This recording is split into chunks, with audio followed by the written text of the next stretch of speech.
একদিনের জন্য যিনি দালাল আসতেন, ইনি আমার কাছ থেকে এই মুরগিটা নিয়ে দিনে দিনে 10 টাকা লাভে পার মুরগি বিক্রি করতেন। তখনই আমার কলিজায় কামড় দিছিল, এই দেশে তো দেখি উদ্যোক্তার চেয়ে দালালের দাম বেশি।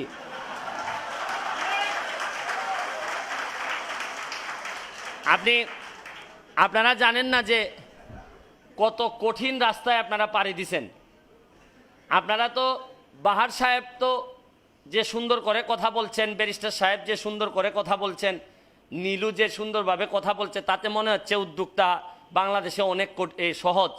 কিন্তু যদি কোনো কঠিন কাজ থেকে থাকে, এইটা হচ্ছে গিয়ে বাংলাদেশে কোনো কিছুর উদ্যোগ গ্রহণ করা। এর চেয়ে বরং সবচেয়ে সহজ হচ্ছে গিয়ে দালালি করে টাকা ইনকাম করা। আপনারা কারা জানেন, একটা কথা বলে যে স্রোতের প্রতিকূলে হেঁটে দেখো কয়জন থাকে পাশে, স্রোতের অনুকূলে তো কচুরি পানাও ভাসে। আপনারা স্রোতের প্রতিকূলে হাঁটার রওনা দিয়েছেন, সিদ্ধান্ত নিয়েছেন।